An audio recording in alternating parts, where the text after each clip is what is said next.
ओम नमः शिवाय। श्री शिवाय नमस्तुभ्यम। आप सभी का हमारे YouTube चैनल पर बहुत बहुत स्वागत है। आज मैं आप सभी को श्रावण मास के महात्म्य का 10वां अध्याय सुनाती हूँ।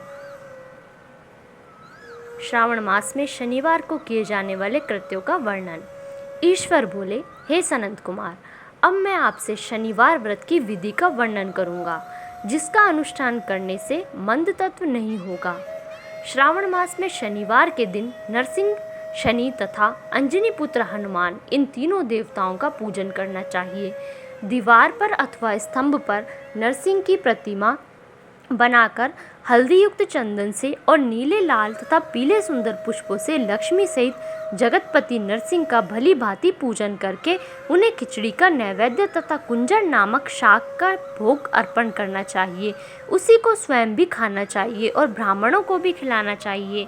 तिल का तेल तथा घृत स्नान भगवान नरसिंह को प्रिय है। शनिवार के दिन तिल सभी कार्यों के लिए प्रशस्त है। शनिवार के दिन तिल के तेल से ब्राह्मणों तथा सुवासिनी स्त्रियों को उपटन लगाना चाहिए तथा कुटुंब सहित स्वयं भी संपूर्ण शरीर में तेल लगाकर स्नान करना चाहिए तथा उड़द का भोजन ग्रहण करना चाहिए। इससे भगवान नरसिंह प्रसन्न होते हैं। इस प्रकार श्रावण मास में चारों शनिवार में इस व्रत को करना चाहिए। जो ऐसा करता है उसके घर में स्थिर लक्ष्मी का वास रहता है और धन धान्य की समृद्धि होती है। पुत्रहीन व्यक्ति पुत्र वाला हो जाता है और इस लोक में सुख भोग कर अंत में बैकुंठ प्राप्त करता है।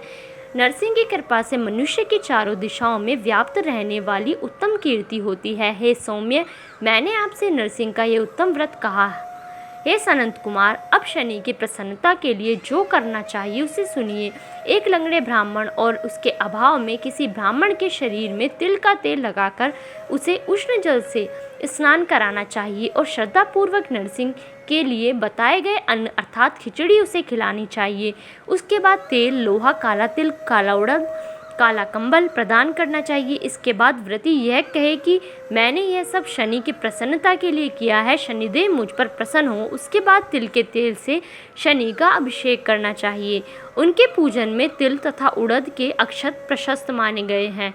हे मुने, अब मैं शनि का ध्यान बताऊंगा, आप ध्यान पूर्वक सुनिए। शनेश्वर कृष्ण वर्ण वाले हैं, मंदगति वाले हैं, काश्यप गोत्र वाले हैं, सौराष्ट्र देश में पैदा हुए हैं, सूर्य पुत्र हैं, वर देने वाले हैं, दंड के समान आकार वाले मंडल में स्थित हैं, इंद्र नीलमणि तुल्य क्रांति वाले हैं, हाथों में धनुष बाण त्रिशूल धारण किए हुए हैं, गीध पर आरूढ़ हैं, यम इनके अधिदेवता हैं, ब्रह्मा इनके प्रत्यधि देवता हैं। ये कस्तूरी, अंगूर का गंध तथा गुग्गुल का धूप ग्रहण करने वाले हैं। इन्हें खिचड़ी प्रिय है। इस प्रकार ध्यान की विधि कही गई है। इनके पूजन के लिए लोहमयी सुंदर प्रतिमा बनाई जाती है। हे द्विजश्रेष्ठ, इनके निमित्त की गई पूजा में कृष्ण अर्थात काली वस्तु का दान करना चाहिए। ब्राह्मणों को काले रंग के 2 वस्त्र देने चाहिए और काले बछड़े सहित काली गौ प्रदान करनी चाहिए। विधि पूर्वक पूजा करके इस प्रकार प्रार्थना तथा स्तुति करनी चाहिए। आराधना से संतुष्ट होकर जिन्होंने नष्ट राज्य वाले राजा नील को उनका महान राज्य पुनः प्रदान कर दिया, वे शनिदेव मुझ पर प्रसन्न हो। नील अंजन के समान वर्ण वाले, मंद गति से चलने वाले और छाया देवी तथा सूर्य से उत्पन्न होने वाले उन शनेश्वर को मैं नमस्कार करता हूँ। मंडल के कोप में स्थित आपको नमस्कार है। पिंगल नाम वाले आप शनि को नमस्कार है। हे देवेश, मुझ दीन तथा शरणागत पर कृपा कीजिए। इस प्रकार स्तुति के द्वारा प्रार्थना करके बार बार प्रणाम करना चाहिए। 3 वर्णों ब्राह्मण, क्षत्रिय, वैश्य के लिए शनि के पूजन में शनु देवी इस वैदिक मंत्र का प्रयोग बताया गया है और शूद्रों के लिए पूजन में नाम मंत्र का प्रयोग बताया गया है। जो व्यक्ति दत्तचित्त होकर इस विधि से शनिदेव का पूजन करेगा, उसे स्वप्न में भी शनि का भय नहीं रहेगा। हे विप्र, जो मनुष्य श्रावण मास में प्रत्येक शनिवार के दिन भक्ति पूर्वक इस विधि से इस व्रत को करेंगे, उन्हें शनेश्वर के द्वारा लेश मात्र भी कष्ट नहीं होगा। जन्म राशि से पहले दूसरे, चौथे, 5वें, 7वें, 8वें, 9वें अथवा 12वें स्थान में स्थित शनि सदा कष्ट पहुंचाता है। शनि की शांति के लिए क्षमाग्नि इस मंत्र का जप करना बताया गया है। उसकी प्रसन्नता के लिए इंद्र नीलमणि का दान करना चाहिए। हे सनंत कुमार, इसके बाद अब मैं हनुमान जी की प्रसन्नता के लिए विधि का वर्णन करूंगा।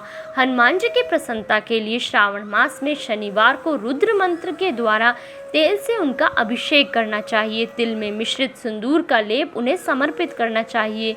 जपा कुसुम की मालाओं से, आग धतूर की मालाओं से, मंदार पुष्प की मालाओं से, बटक बड़का पेड़ के नैवेद्य से तथा अन्य उपचारों से भी यथाविधि अपने सामर्थ्य अनुसार श्रद्धा भक्ति से युक्त होकर अंजनी पुत्र हनुमान जी की पूजा करनी चाहिए।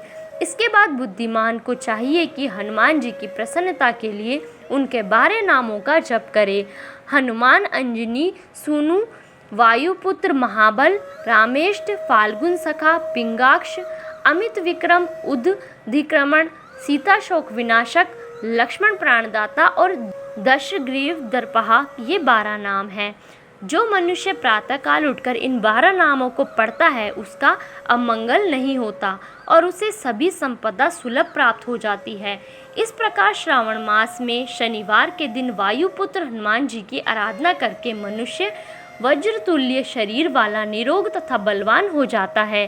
अंजनी पुत्र की कृपा से वह कार्य करने में वेगवान तथा बुद्धि वैभव से युक्त हो जाता है। उसके बाद शत्रु नष्ट हो जाते हैं, मित्रों की वृद्धि होती है, वह वीर्यशाली तथा कीर्तिमान हो जाता है। यदि साधक हनुमान जी के मंदिर हनुमत कवच का पाठ करे तो वह अणिमा आदि 8 सिद्धियों का स्वामित्व प्राप्त कर लेता है और यक्ष, राक्षस तथा वेताल उसे देखते ही कंपित और भयभीत होकर वेग पूर्वक 10 दिशाओं में भाग जाते हैं। हे सतम, शनिवार के दिन पीपल के वृक्ष का आलिंगन तथा पूजन करना चाहिए। शनिवार को छोड़कर अन्य दिन पीपल के वृक्ष का स्पर्श नहीं करना चाहिए। शनिवार के दिन उसका आलिंगन सभी संपदाओं को प्राप्त कराने वाला होता है। प्रत्येक मास में 7 वारों में पीपल का पूजन फलदायक है, किंतु श्रावण में यह पूजन अधिक फलप्रद है। धन्यवाद। इस वीडियो में बस इतना ही। प्लीज़ आप मेरी वीडियो को लाइक कीजिए, शेयर कीजिए और मेरे चैनल को सब्सक्राइब कीजिए। बेल आइकन दबा लीजिए जिससे आगे आने वाली वीडियोस की नोटिफिकेशन आपको मिल जाए।